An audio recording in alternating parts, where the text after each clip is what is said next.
যারা ন্যাশনাল ইউনিভার্সিটিতে admission test দিয়েছেন অনার্সের জন্য তাদের জন্য সুখবর। তাদের রেজাল্ট পাবলিশ হবে আজকে। তো সেক্ষেত্রে কিভাবে রেজাল্টটা চেক করবেন সেটা দেখাবো এই ভিডিওতে।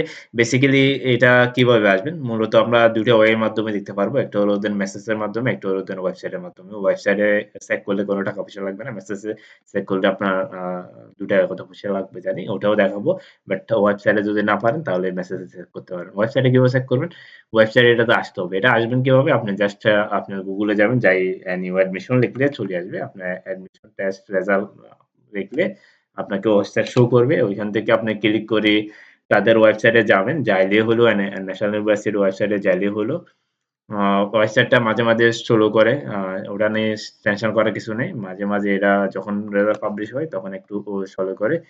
তো বিভিন্ন ওয়ে আছে, সমস্যা নাই। ওই এক ওয়েতে না হলে আরেক ওয়েতে আপনি একটা সাইডে একটা লিঙ্ক ওপেন না হলে অন্য লিঙ্কে ক্লিক করবেন। ক্লিক করলে আপনাকে এরকম ওয়েবসাইটে নিয়ে যাবে। এখানে নিয়ে গেলে দেখবেন এখানে অ্যাপ্লিকেশন লগইন আছে। একদম ১ম যেটা আছে আন্ডার গ্র্যাজুয়েটেড লগইন যেটা আছে NU এটার উপরে ক্লিক করবেন। ক্লিক করলে আপনাকে এই এই পেজটা নিয়ে আসবে। এই পেজটা নিয়ে আসলে দেখতে পারেন আপনার যে অ্যাডমিশন কার্ড আপনাকে যে কার্ডটা দিয়েছে ওইখানে অ্যাপ্লিকেশন আইডি আছে এমনকি পিন নম্বর আছে।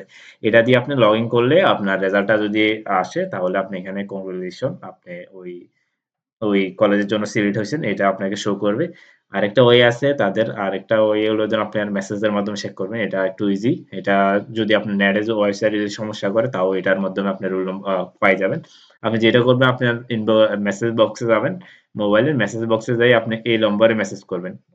১৬ 222 222 তে মেসেজ নম্বরে এটা টাইপ করবেন। দেন আপনি লিখবেন NU স্পেস আপনার যে অ্যাপ্লিকেশন রুল নম্বর যেটা আছে আপনার টেস্টের ওই রুল নম্বরটা দিবেন স্পেস দিয়ে NU লিখে স্পেস দিয়ে এটা দিবেন। দিয়ে সেন্ড করলে আপনার রেজাল্ট যদি আসে তাহলে সাথে আপনি মেসেজটা চলে আসবে। তখন আপনি সিলেক্টেড কিনা না কিনা ওটা এখান থেকে দেখতে পারবেন। আর কোন কোয়েশ্চেন থাকলে করতে পারেন তাহলে আপনাকে আমি রিপ্লাই দিতে পারব।